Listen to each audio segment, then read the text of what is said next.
Social media के keyboard warriors और खुद को क्रांति का मसीहा समझने वाले सौरभ दास जैसे लपंटों को शायद ये वहम हो गया था कि कैमरे के सामने बैठकर गीदड़ भभकी देने से देश सहम जाता है। लेकिन बीजेपी के एक नेता ने कानून का एक ऐसा चाबुक मारा है कि इन सारे तिलचट्टों की अकड़, सारा फर्जी रोब और खोखला एटीट्यूड एक झटके में कचरे के डिब्बे में जा गिरा। जो कल तक डिजिटल पर्दे के पीछे छिपकर जहर उगलते थे, आज पुलिस की कार्रवाई के सामने भीगी बिल्ली बनकर घूम रहे हैं। सवाल सिर्फ जहरीली भाषा का नहीं है, सवाल उस दुस्साहस का है जिसके दम पर ये सड़क छाप गुंडे देश की व्यवस्था को चुनौती देने की भूल कर बैठे थे। लोकतंत्र में असहमति की जगह हो सकती है, लेकिन गुंडागर्दी, धमकी और नफरत फैलाने की नहीं। सौरभ दास जैसे लोग जो इंटरनेट में कोनों में बैठकर खुद को सुपरमैन समझते हैं, असल में समाज के वो तिलचट्टे हैं जो सिर्फ अंधेरे का फायदा उठाकर गंदगी फैलाना जानते हैं,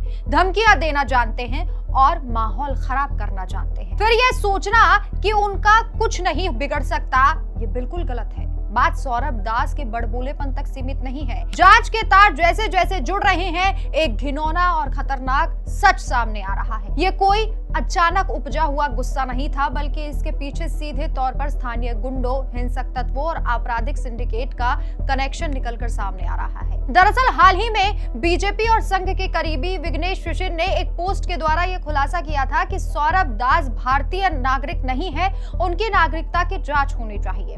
जैसे ही उन्होंने ये पोस्ट किया, तिलचट्टे बिलबिला गए और उन्हें धमकी देने लगे, वो भी जान से मारने की। जिसके बाद विघ्नेश शिशिर ने ये पोस्ट डिलीट कर दिया और एक नया पोस्ट कर बताया कि उन्हें कहां से धमकियां आ रही हैं। उन्होंने लिखा, अभी अभी मुझे धमकी भरा फोन कॉल आया क्योंकि मैंने सौरभ दास की नागरिकता के बारे में पोस्ट किया था। चूंकि ये तुरंत हमले की एक बहुत गंभीर और साफ धमकी है, इसलिए मुझे कड़ी जवाबी कार्रवाई का डर है। मैंने ट्विटर से वो पोस्ट हटा दिया है। कॉकरोच जनता पार्टी एक इंटरनेशनल माफिया पार्टी है जो गुंडों, माफिया तत्वों, कार्टेल, सिंडिकेट और अंडरवर्ल्ड के छिचोरे लोगों के साथ मिलकर काम करती है। मेरी बात लिख लीजिए, कॉकरोच जनता पार्टी में मेरी दिलचस्पी और भी ज्यादा बढ़ गई है।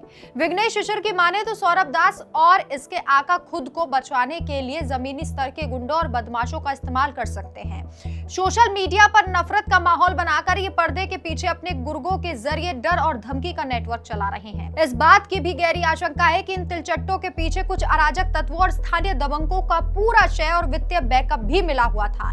ये सीधी सीधी चुनौती थी हर उस नागरिक को जो शांति में यकीन रखता है।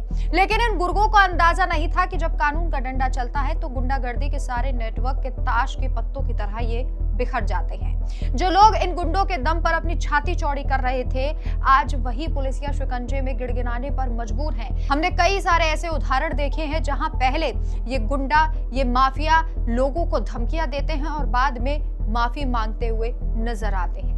सौरभ दास और उनके नेटवर्क पर भी ये एक्शन हो सकता है। बहरहाल अभी कोई ऐसी सूचना नहीं मिली है कि इन गुंडों का सीधे सीधे लिंक सौरभ दास से है या फिर नहीं, लेकिन ये पूरी खबर जो हम आपको बता रहे हैं ये विघ्नेश शिशिर के इस पोस्ट से जुड़ी हुई है।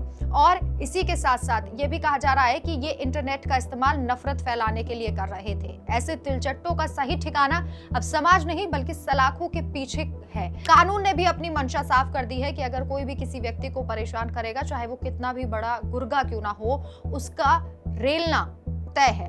और अब ये भी पूछा जा रहा है बार बार कि अगर सौरभ दास भारतीय नागरिक हैं तो उन्हें किस बात का डर है। आखिर क्यों पुदुचेरी जो पुलिस है वो पहुंची थी। हालांकि पुलिस की तरफ से बयान आया था कि वो रूटीन चेकअप था। अब देखना होगा कि विघ्नेश शिशिर के द्वारा क्या कार्रवाई की जाती है। इस खबर पर आपकी क्या राय है, कमेंट करके जरूर बताएं। देखते रहिए डिटेल न्यूज इंडिया। नमस्कार।